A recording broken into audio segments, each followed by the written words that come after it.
What is up, Redemption? Morning to everyone here in the house and everyone watching online. Thank you for being here on this most practiced of religious observances in America, Super Bowl Sunday. Yes. I saw a meme this week that said, you should be as excited about church as you are about the Super Bowl. So when your pastor makes a point this Sunday, pour Gatorade all over his head, the thirst quencher. Well, excited for this morning. We got some good stuff to get into today. Civilizations are built along rivers. Let's start there today, this observation that civilizations are built along rivers. You go back in time, you got Egypt is built along the Nile, Babylon on the Euphrates, in China's ancient empires along the Yellow River, and you've got in Rome on the banks of the Tiber. Civilizations being built along these rivers. And why is that? Why do they choose rivers to build and grow upon? Well, water is life. Where the river flows, agriculture booms and crops can grow in abundance to feed the populations. Where the river flows, there's drinking water that can support large populations of people to drink. This is not only true for the ancient world, it is still true today. Now, you take Phoenix, for example. We are kind of a surprising location for a booming metropolis, right? Like if you think about the desert out here, we don't necessarily have these major water sources, and yet we are able to thrive today as this booming city, fifth largest in the nation, because of things like the Salt River Project that take rivers with canals and pipelines and reroute the Salt River, the Verity River, the Colorado River to come and bring us water as life today. A healthy civilization needs river to survive. Well, this morning, our story with Jesus here in this passage we're going to be in, it opens with a civilization that is crying out for a river. A civilization crying out for a river. We are in John 7, so if you have your Bible, you want to turn there, or if you got your phone, you can pull that out, pull the Bible app. We're in John 7. We're going to be starting in verse 37. But as this passage opens to kind of set the stage, John tells us it takes place on the Feast of Tents, or the Feast of Booths, or Tabernacles it's sometimes called. And the Feast of Tents, what was that? What's going on in this scene with Jesus? Well, the Feast of Tents was like a national camping trip, right? Like where annually, every year, for 7 days, all of Israel, all the nation would go camping. If you can imagine in the United States, if we had like once a year, we're all just like, dude, let's all meet up in Colorado, like the whole country, we'll bring your tent, bring your sleeping bag, we'll all crowd in and sleep under the stars and look out. That's kind of the vibe, or this. You can imagine being a kid and all you're looking forward to, when's the Feast of Tents? When's the whole nation going to go out in the tents and go camping out under the stars? They would build shelters like this. So it's called tent or booth, the feast of that, because they would have these places that they would eat in and sleep in for that week. They kind of build these makeshift dwellings for the week. They would eat in and sleep in. And you can imagine all your neighbors, the whole country's out doing this together. And it was one of the 3 pilgrimage festivals where everyone in the country would flock to Jerusalem, to the temple, to the capital. So the temple's like thumping. You can imagine music's going, everyone's packed, everyone's there to party, but they're there to party camping, no deodorant, and they're thirsty, right? Now, why did they do this? Well, in part, it was to remember God's provision for them in the wilderness. That earlier in their nation's story, Israel had been freed from slavery in Egypt, and they were out in the wilderness, and they had this major problem. They had no water. Egypt had the Nile, Canaan had its rivers, but they're out in the wilderness and like, God, we're crying out because we got no water. We're going to die out here. We're dehydrated. We're going to suffer. We're thirsting, and we're about to be at the end of our life because there is no river. And Yahweh basically says, like, I'll be your river. And God provides water from a rock, a river from a rock that would go with them throughout their wilderness years, those 40 years. Sustaining this entire nation of people, their civilization. Okay, so they would do this tent camping trip thing, Feast of Tents. They would do it to remember that, but they also did it to look forward and anticipate God's provision in the future. They would essentially be crying out as a nation, going, God, we need your water, your river to come and fill us up again. And so on the last and greatest day of this feast, the day that John says this scene that we're going to see takes place on this last and greatest day of the feast, there was what was called the water drawing ceremony. This is the scene at the temple where Jesus is at, where all the priests, the priests would go and they would get these big pitchers and fill them up with water. And the whole nation's like packed in, surrounded, watching. And they would do this procession, carrying the water up to the temple. And when we got to the temple, they would get to the altar that was in front of the holy place where God's presence dwelled. And they would circle the altar 7 times, and they would dump the water on the altar. And why did they do that? Well, they were essentially crying out at the altar going, God, we need your presence. We need your river. We need your life-giving presence and flood and provision and abundance to come because we're in exile. We are suffering. Rome's got their boot on our neck. We're in a tough spot, and we need the rushing river of your presence to come and fill us and restore our civilization again. They were a civilization crying out for a river. Now, why did they do this on the altar? Well, the altar was the place where sin was dealt with and atoned for. Sin, you see, it was like the kink in the garden hose. It was like the clog in the faucet. It was like a dam blocking and holding back the incoming presence of God that the people were made for, that we all were made for. Well, the title for the message today is Blow Up the Dam. Blow the dam, because what we're going to see is that Jesus has come to blow up the dam, to remove the obstacle, to lay his life down on the altar in order to bring the rushing river of God's presence back to fill us up as his people again. And you can build your civilization, the civilization of your life upon his presence. Let's jump in. Verse 37. It says, on the last day of the feast, the great day, so it's the last day of this national camping trip. Everyone's out in their tents, stinky, thirsty. Jesus stood up in the midst of the nation, and he stood up in the middle of the temple here, in the prior verses we saw.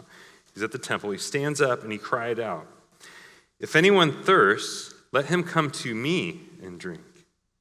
Whoever believes in me, as the scripture has said, out of his heart will flow rivers of living water. Now this he said about the Spirit, whom those who believed in him were to receive, for as yet the Spirit had not been given because Jesus was not yet glorified. All right, well, the first thing that we see here is that Jesus invites you to bring your thirst. He invites all who are thirsty to come to him. Now, how many of you are thirsty this morning? I imagine not many, right? Probably none of us, really, because we live in a day and an age and a place where all you got to really do is turn on the faucet, the water comes out. So it can be harder for us to connect with and know and experience what does that feeling of thirst feel like. And yet, the reality around the world is that around 2 billion people today still don't have safe, clean drinking water. Many people walk miles every day back and forth to get water and bring it home, and often even from dirty and contaminated sources. I want to introduce you to a friend of mine, Catherine. Catherine is the executive director. She directs the water project in Kenya and had the chance to be over there multiple times with her, a partnership back in the day. And one of the things that Catherine taught me was that water is foundational for life. She taught me how water, it's more than just the water, it's also how it's a foundation for life, for civilization, for a whole community to grow and to thrive. And so she explained, in international development, one of the things that they would say is like one of the first things a community needs in order to really develop and grow is clean water, because it has all these other impacts beyond the water itself. It impacts community health. So you think about a place where before, she would say you have these places we would visit where the water is like a stale, stagnant pond, and there's cholera and waterborne diseases and things that will give you diarrhea. And so there's a lot of community sickness and illness and mortality that these things can lead to. And yet, when the fresh water, clean water, living water comes, then people, their health improves, they thrive, the community health skyrockets. Did you know that in the developing world today, around half of all hospitals still don't have access to safe, clean drinking water? And so you can imagine someone taking their HIV medication with dirty water, or giving birth to a child with only dirty water to clean with, and some of the sickness and infection that can come. Catherine says when clean water comes, it's not just the water, it's the health of the community that improves. She says it's also the time that improves, because now when the river comes to you, when the water comes to you, you don't have to spend 6 hours a day trying to gather and fetch enough for your family. And this frees up a bunch of time, which also then impacts education, because now that means that the kids can go to school. Like, rather than the kids having to help with all of the water chores. And so particularly they found one of the biggest things you can do to impact girls' education globally, getting access to education, is clean water.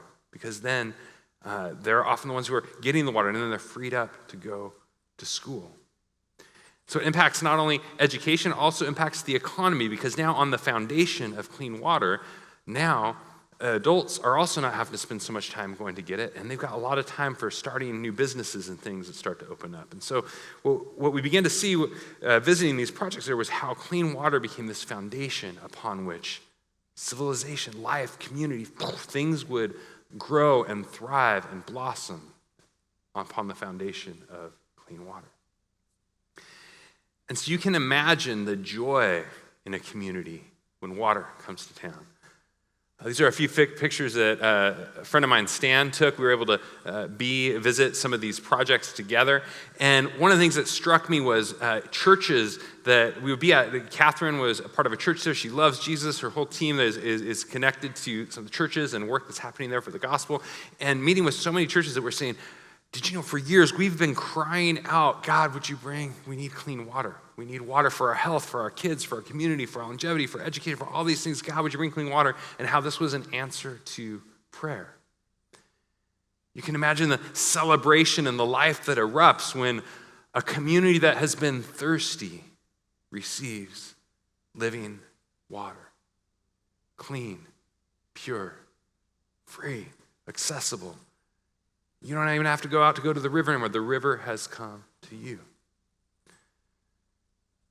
Did you know that La Limonada in Guatemala, where our regional focus, we have a partnership there with a place called La Limonada, but the name La Limonada means lemonade, and the community was named after what the water looked like going through town because of urine and contamination and cleanness. And because of the work that you as a church are supporting, that we are supporting, kids are not only getting clean water, they're getting education, and their health is improving, and they're getting access to opportunities, and it's a foundation upon which life can be built.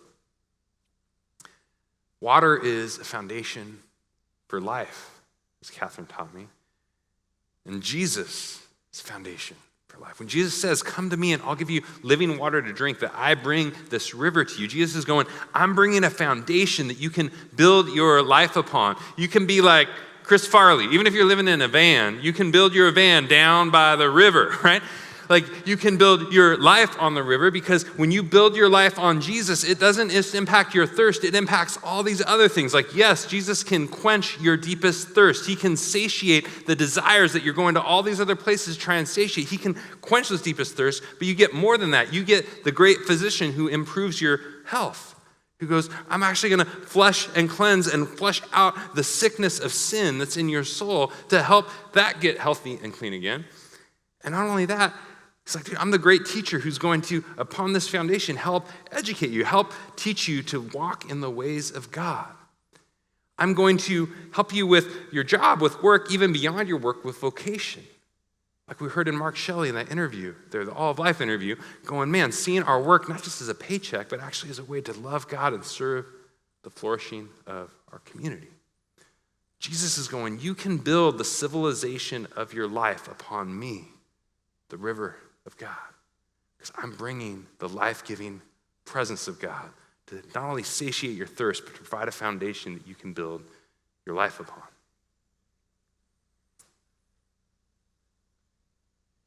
Well, we have plenty of water here, and yet we still suffer from dehydration. We still get dehydrated. Now, dehydration, it's a medical term for when your body doesn't get enough water that it needs.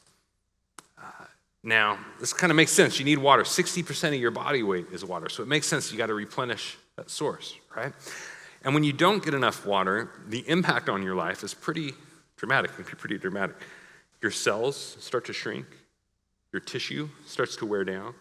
Your brain can swell.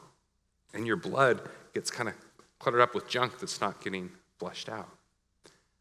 Dehydration can have a significant impact on you. And it would be wise to ask, well, why? If we have water everywhere, why do we suffer from dehydration? And one of the issues is that we often settle for substitutes, right? Got your coffee in the morning, you got your coffee in the morning, beer at night, maybe soda during the day. And we can do all these other things. We can drink all these other things that maybe aren't necessarily bad, but they're not designed to satiate your deepest thirst. I remember being a kid, and I was really thirsty one day, and I went to the refrigerator. And I'd been playing outside in the heat. I was sweating. I was hot. I was thirsty. And so I opened up the fridge, and I saw, oh, my gosh, dude, we got 2 liters of soda, which we didn't usually have. So I was like, oh, man, I'm going to go on the top and chug it down and glug, glug, glug, glug, glug, glug. Put it back. I walked away, and it was so good going down, but I was like, man, I'm still thirsty. I'm actually kind of thirstier. So I went back, I opened it up again, and glug, glug, glug, glug, glug. Some more. I did this like 2-3 times, and my mom saw me, and she was like, what are you doing? And I explained. She's like, no, Josh, soda makes you thirstier. Soda doesn't quench your thirst. It makes you thirstier. It tastes good going down, but it can leave you more parched when you're done. And I wonder how many of us are going to different things to kind of try and quench your thirst, but things that actually leave you thirstier than when you started, when you're finished. Right? Maybe it's that relationship or romance where when it started, you were like, man, he looks like a tall drink of water, right? But 6 months later, it's like, he's got me dehydrated. Like, I'm parched. I'm like, I need some water, right? Or maybe it's like Jake talked about last week, human approval, where it's like, I need human approval, and yet all of the Instagram hearts and everything are not enough to fill up that need to be seen and recognized. No. Maybe it's climbing the ladder of career, seeking for success, whether it's the title behind your name or the money in the bank account or whatever, just that sense of security it would provide. But no matter how much you get, it's never enough. Our civilization, I would suggest to you, is suffering from divine dehydration. Said again, our civilization is suffering from divine dehydration because the substitutes don't satisfy. I'd like to call a thirsty witness to the stand, an appropriate witness for today, Mr. Tom Brady, Super Bowl champion. Tom Brady, in a 60 Minutes interview with Steve Croft, he put it this way. He said, why do I have 3, not just 1, 2, but 3 Super Bowl rings and still think there's something greater out there for me? I mean, maybe a lot of people will say, hey man, this is what it is. Like, I reached my goal, my dream, my life. But me, he says, I think God, it's got to be more than this. I mean, this can't be what it's all cracked up to be. Brady's saying, I got to the source. I got to the top. I got all the different things I was chasing after. I've got the money. I've got the career. I've got the status. I got the fame. I got all the eyes on me. I got everything I wanted. I've drinking from the depths of the greatest that our society has to offer, and I'm still parched. I'm still thirsty. What if you got everything you wanted? Play it out. It's an interesting thought experiment. Going, man, what if I had the dream? What if I had that job, that money, that person, that relationship, that thing? What is that thing? That house, that car, that whatever that thing is. What if I had that thing? Would it be enough? Musician Billie Eilish, she has a song called Everything I Wanted, where she says, I had a dream. I got everything I wanted. Not what you'd think, and if I'm being honest, it might have been a nightmare. They're saying you can get all the stuff that you want, that you think will fill you, that you think will quench your thirst, that you think will satisfy your deepest desires, and you spend your life and your energy and you're climbing for it and striving for it and working for it, and then when you actually attain it, you find that it's a mirage, an illusion in the desert, in the wilderness that crumbles like sand. They may taste good in the moment, but they are a poor foundation to build the civilization of your life upon. Jesus is going, my water that I bring, it can satisfy you. The reason those other substitutes that you're chasing after don't satisfy is because Jesus, his presence is what you were made for. It is his presence that was designed to satiate your deepest thirst. We need this living water. When Jesus cries out, he says, all who are thirsty, come to me. And I find this ironic because when you think about it, usually it's the thirsty who are crying out for the water. But here we find Jesus flips it, and it is the water who is crying out for the thirsty. Saying, if you're thirsty, come to me. All you need is need, right? Jesus is calling you not on the basis of your success, not on the basis of your accomplishments, not on the basis of your trophies and the things you've won and the resume and here's who I am, God, look at me. No, Jesus is calling us on the basis of our need. And there's something powerful about that because thirst has an equalizing nature, right? Like we all get thirsty. We all need water to survive. And Jesus is going, yeah, you don't decide that you're thirsty. You recognize you're thirsty. How many of you recognize that you're thirsty this morning? How many of you have been taking for granted the water because it's just so easy to turn on the tap? It's so easy to, do the things, but recognize, man, our lives are being built on the foundation of Jesus. And he's going, come to me. Bring your thirst to me. Bring your need to me. The only obstacle to your thirst getting quenched is pretending that you're not thirsty. So the invitation, Jesus says, is bring your thirst, bring your need, come to me. When we get to him, what do we find? When we bring our thirst to Jesus, what does he do? Let's look at verse 38 again, where Jesus says, for those who would come to him and drink, he says, whoever believes in me, saying whoever believes, whoever trusts, whoever drinks of my presence, as the scripture has said, out of his heart will flow rivers of living water. Jesus brings a resurrection river. Jesus brings water that is living water that can bring you back to life and make you alive again. He says here, rivers of living water, and that term, living water, is an interesting one. In the ancient world, they used the term living water to talk about like a river or water that flowed.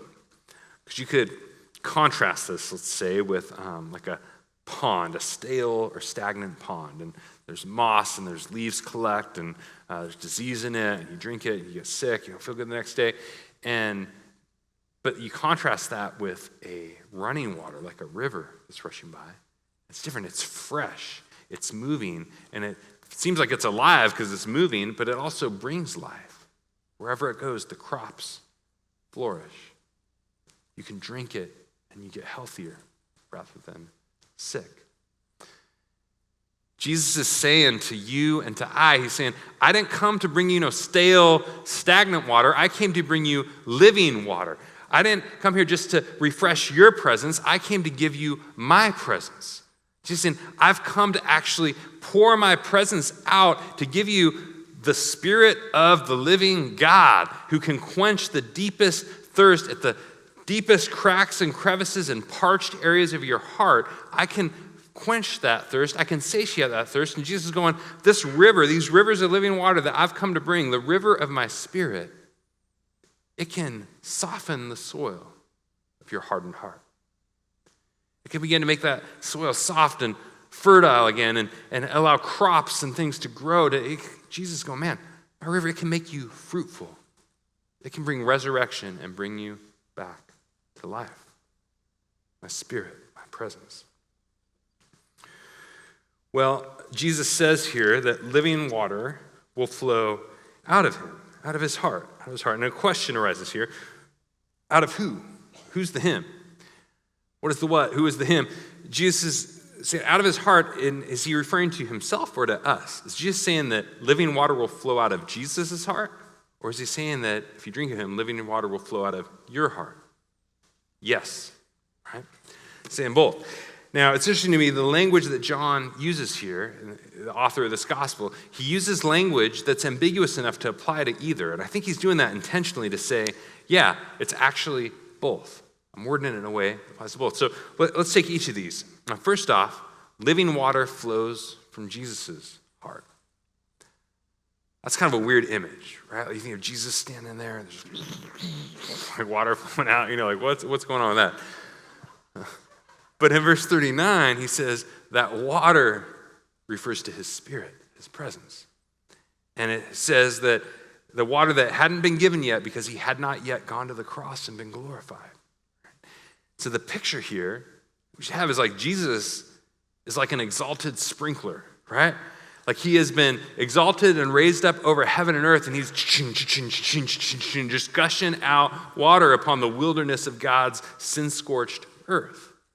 And it's not unlike that dinky whatever setting where my sprinkler's always broke. But dude, like no, it's like the gushing water that's you get water, you get water, you get water. Jesus is spraying out the water of the Spirit to all who are thirsty and would come and receive. So Jesus is bringing out this water, and this water is going everywhere, but this water is also, it's free. I love in Isaiah 55, God says, "Come to me, all who are thirsty. Come, you who are thirsty, come and drink deeply." And he goes on to say, "Why are you spending your money on bread that does not satisfy, on water that does not quench your thirst? Come to me and drink deeply. Even if you have no money, this water is free." Jesus' water for you is free because he has paid the cost. He has gone to the cross and been exalted, paying the cost in order that the life-giving river of God's presence could come to you for free. Where all you need, once more, is need. Jesus' water is free. It's also pure. I remember when my kids and we first moved here, and people would ask, like, "Hey, how are your kids dealing with like the sun and the heat? It was summer." It's like, yeah, the heat ain't that big of a deal. Like, the bigger thing is the water, right? Like, they were drinking the tap water and just going, "Oh, it doesn't taste good. I don't really like it." And so a friend of ours here was like, "Dude, you got to get a Berkey." I was like, "How many people here have a Berkey? Anyone have a Berkey?" Anyway, so we went and got a Berkey. It's like this big old water filter sits, and once we have that, it's like, oh, this water is pure. It's good. It tastes delicious. It's refreshing. Well, Jesus is like not only an exalted sprinkler, he's like an exalted Berkey, right? Over heaven and earth. God has put him in a higher place. He's pushed open the faucet and like the hose, it's gushing out. And anyone who's thirsty can come and put the water. It's the water of the Holy Spirit. The Spirit who is holy, who is pure, who is untainted, who is undefiled, who has no sin in him. Jesus brings and gives you pure water with the purity of his presence. Jesus has got water gushing out of his heart that is pure and that is free, and it's for all who would come to receive it. Here's the crazy thing, though. When you drink this water, it begins to flow out of you. That when you satiate your thirst on Christ, it begins to saturate, flow from you. Now, it makes me think of like a sponge, right?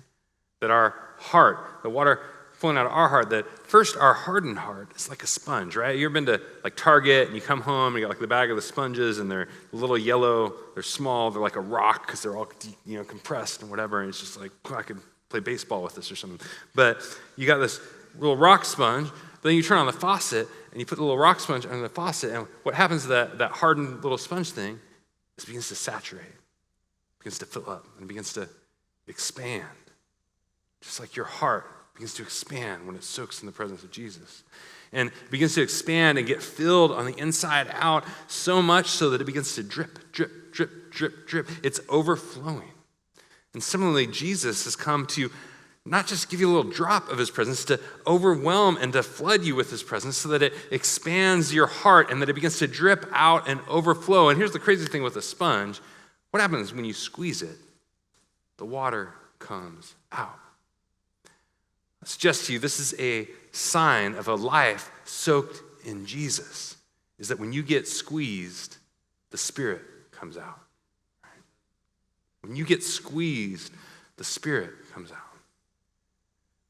When hardship and trial presses in around you, praise comes out and adoration. God, you are worthy despite my circumstances, despite what I'm going through, God, you are worthy because I have tasted of your Spirit. And no matter what can come at me or around me, I have tasted and soaked in the goodness of God.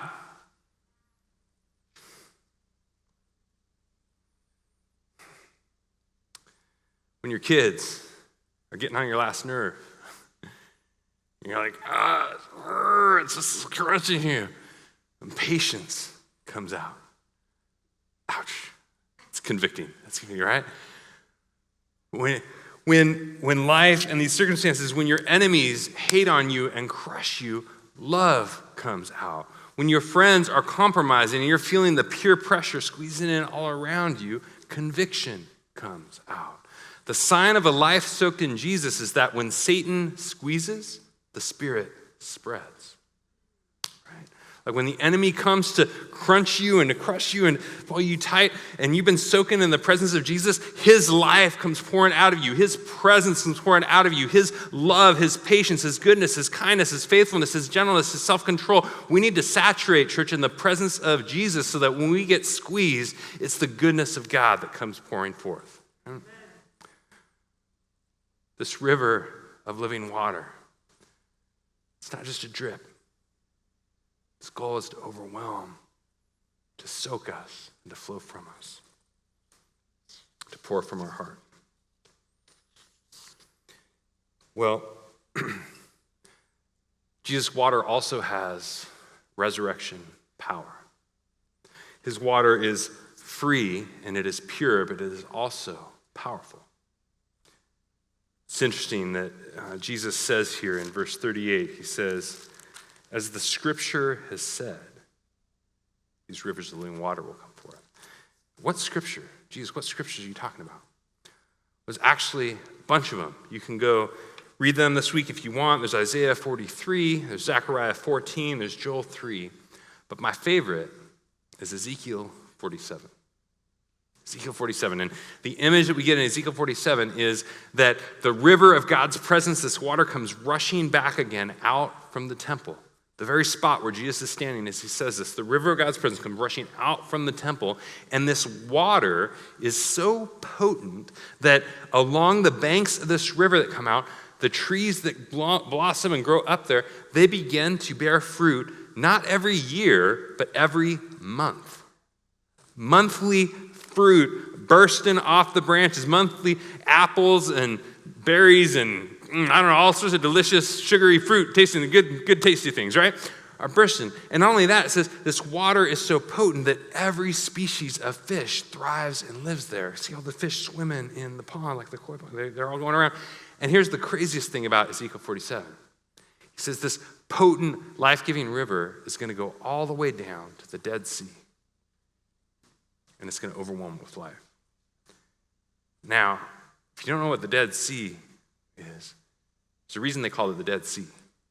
Because it was dead, right? Like, it was salt water. It's at the lowest place on earth. It's all salt water. Nothing can live there. You try and go swimming in it, and you can't even, it's hard to get under the water. You can float on it, right? Because it's just salt water. It's not like, don't drink it. It's like drinking ocean water, only worse. It's going to make you sick. So the Dead Sea, the problem with the Dead Sea was that it was salty and it was dead. But Ezekiel 47 is going, hey, when this river comes rushing from God's presence, it's even going to make it all the way to the Dead Sea, and it's going to so overwhelm its saltiness that it's going to burst forth with life. And all of these fish of every kind are going to be salmon and trout and sturgeon and whatever else you remember there, marlin, and every tree, these trees are going to be bursting fruit off the branches every month. And Jesus is going, that day is here, and it has come in me. Jesus' water has resurrection power. Jesus is saying, my river is going to go even to the salty and the dead places, even to your heartbreak and that diagnosis, even into the coroner's office and the morgue that Mark spoke about earlier, it's going even into the hard places, even to the barren places, even the places that feel like there is no hope. So I have to ask this morning, where in your life do you feel dead? Where in your life do you feel salty? Maybe it's the salt of cynicism. Just go, man, I've been burned too many times, God. I tried to trust people and they let me down. And the heartbreak was so much that now I gotta put up the dam, I gotta put up the defenses, I gotta clog the faucet, I gotta block the hose. I can't trust anymore because the pain cuts too deep. Maybe it's the fear that I'm gonna get wounded again.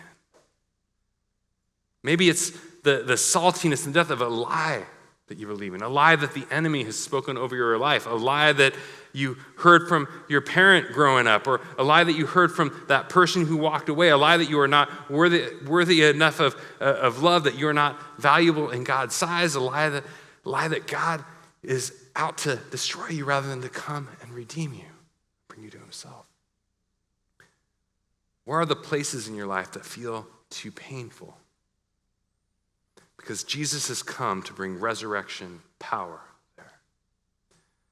Jesus' water has resurrection power. It can go even into the salty places, even into the dying places, even the places that feel hopeless, and it can bring them back to life. He can cause the fish to be swimming around again in your bloodstream. He can cause the trees to be bursting off the side of your life. He can cause all those things because Jesus' water has resurrection power. Jesus' water, it's like LaCroix 2.0, right? Like, I remember going to Spain for the first time, and my first time trying to order at a restaurant in Spain. And I asked for, agua, por favor, and they're like, con gas? And I remember thinking, like, con gas, like, I don't want gasoline, I just want some water, But when in Spain, it was the Spaniards, so I'm like, okay, con gas, whatever, yeah. And so they brought this water, and con gas meant like sparkly water, like bubbly water. And so I got the agua con gas, but I wasn't expecting that because I didn't know. So I took a sip, and suddenly it was, it kind of Kramered me or whatever. I had to, boom, pop back. And there was a sense that I was like, dude, this water has kick. Right? Like it's got life. Boom, it's sparking me up. And similarly, Jesus' water is cone gas, right? Like Jesus' water has kick. He's going, man, it's more than you expected. This is not just like, whatever. This is actually, my water is like Perrier presence, right? Like I've come to bring you my presence. And when you experience it, it's carbonated by the Holy Spirit of God. And when you soak it down to your dregs, like it brings you up from the grave. Jesus' water has resurrection power. And that means that drinking from his presence is like drinking from a fire hose, right? It's like drinking from a fire hydrant.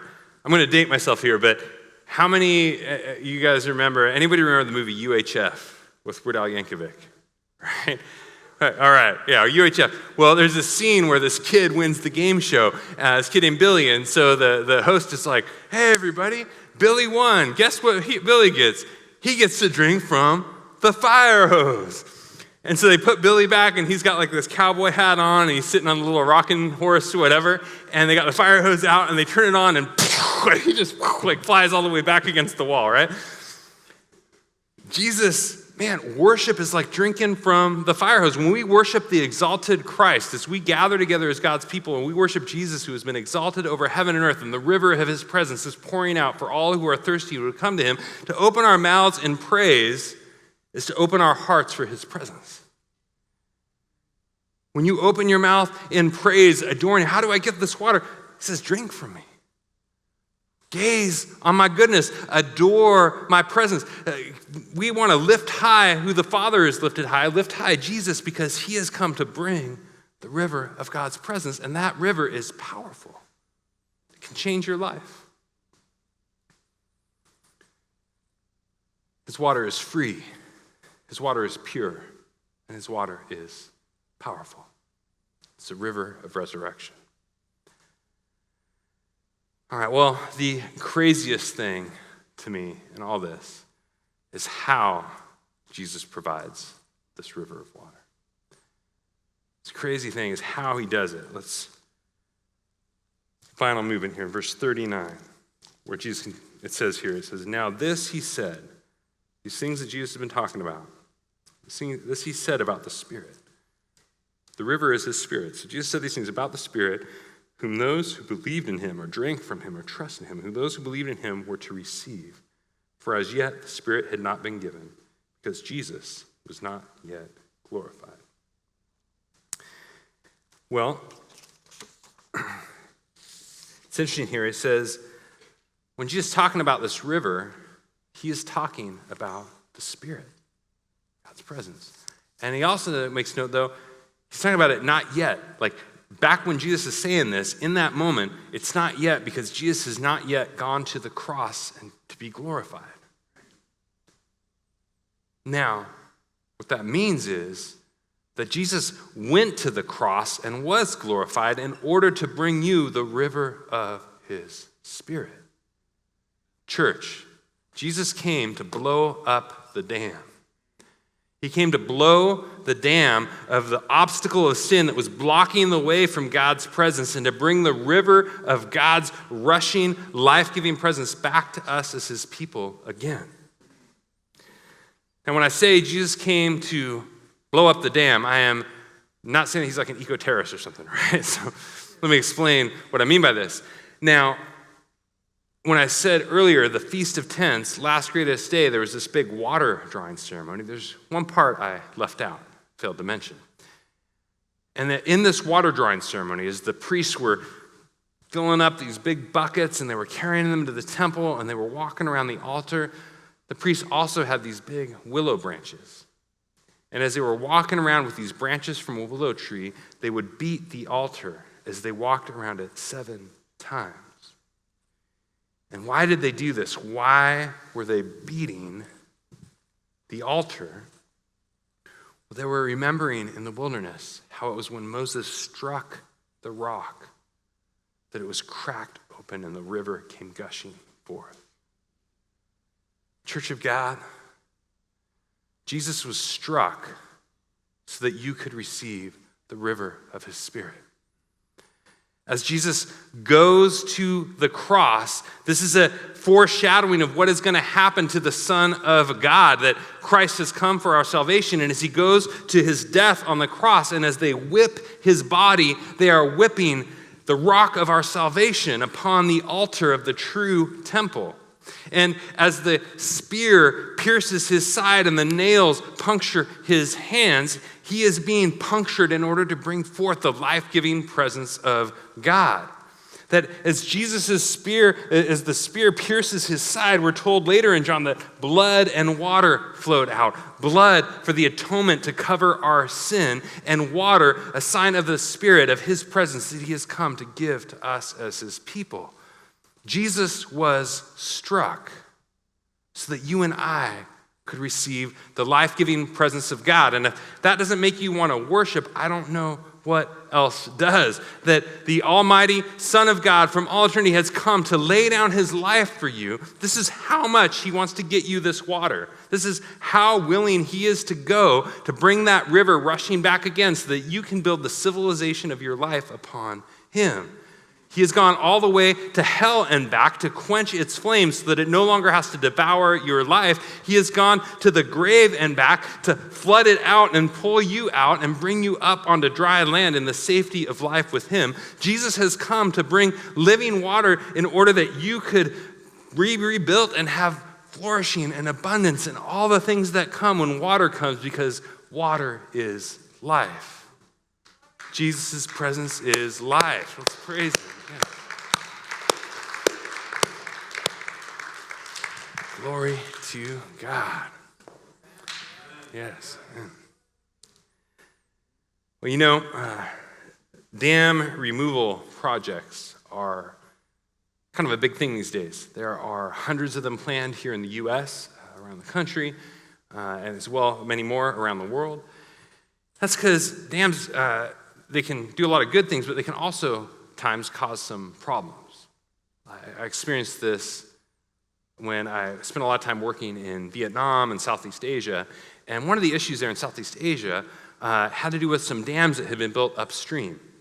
In China, there was the Three Gorges Dam, If you're not familiar with Three Gorges Dam, it's the largest dam system in the world. And when it was built, it displaced like over 1.2 million indigenous people and often impoverished people.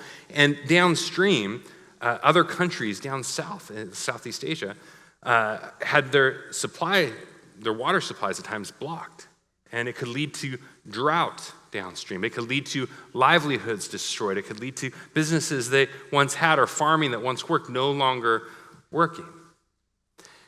And similarly, for you and I, sin is like a dam. It's an obstacle upstream blocking the presence of God. That sin, it could be stuff that you've done in your own life. It could be the dam of personal ways that you've tried to keep God at bay.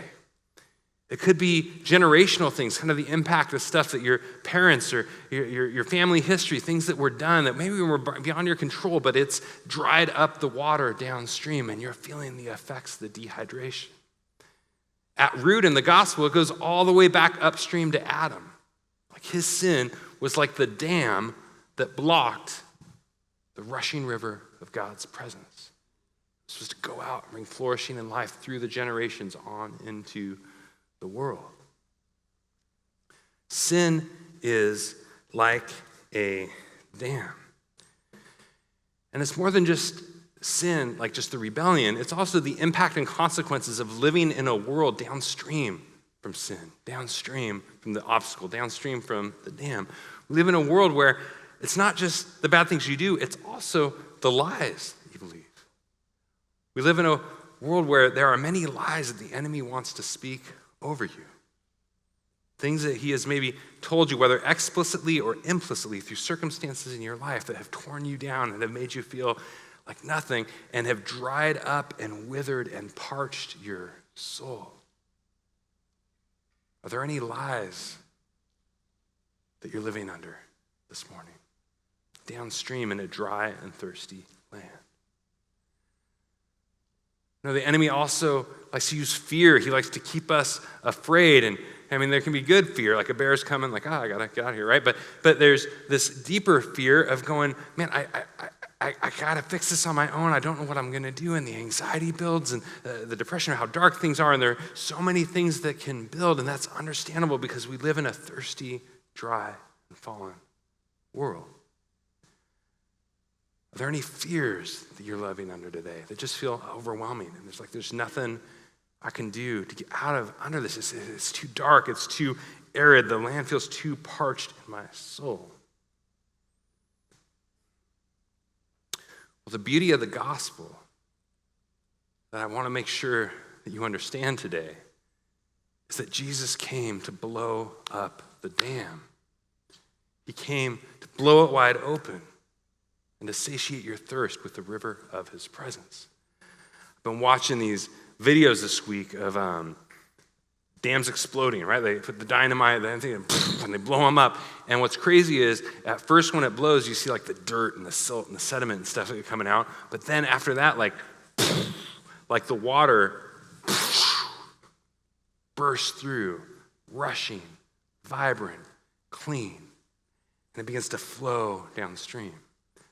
You can watch time-lapse videos where you see areas that were barren before begin to sprout up with life, branches, grass, and green. Right?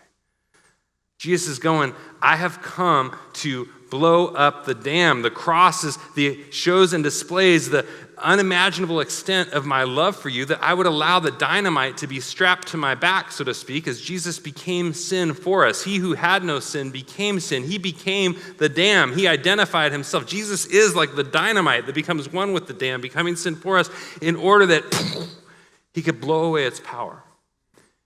And in doing so, he could bring the rushing river of God's Spirit back into your life, the way that it was designed to be. So there's two people I want to speak to this morning. I think one is, maybe you're here and you've been exploring Jesus. You've been thinking, man, I've been considering this, but I just don't know. Some of the substitutes look more satisfying. Some of the areas of my life feel too dry that this could actually quench those deeper thirsts. But I want to invite you this morning to receive the life-giving water that Jesus gave his life to bring you. To receive the river of his presence. We're going to pray in a moment, and I just want to invite you to take that time that we could pray. You could pray, Jesus, I'm dry and thirsty. I've been doing it on my own, and it hasn't worked. I need you. He can quench your greatest thirst. The other, I believe there are maybe some of us this morning who the dam's been blown in our life. Like we've received that water, the water of God's Spirit, the water of God's presence, and yet you still find yourself dehydrated today. You have access to the water. You find yourself dehydrated. And some of us, maybe, even though we've tasted the goodness of Christ, we can hit these seasons in our life where it's like we start to build little dams again. We're like little beavers kind of pulling some sticks together and trying to put some, because we want some space apart from God for our own. And the invitation this morning is no, let's blow the dam. Like, let's get rid of the things that lead to cynicism, that lead to fear, that lead to distance, that lead to living under the lie. Let's blow those things up in order to receive the power of Jesus' resurrection presence. I want to guide us in prayer right now, and this prayer's going to have two movements. The first movement is going to be about identifying the dam, the blockage, the clog, the things that feel like they're getting in the way. And the second is going to be to blow the dam, to hear from Jesus what he might have for you, to blow that open and to speak and minister to you today through his Spirit. And so, would you join me in prayer?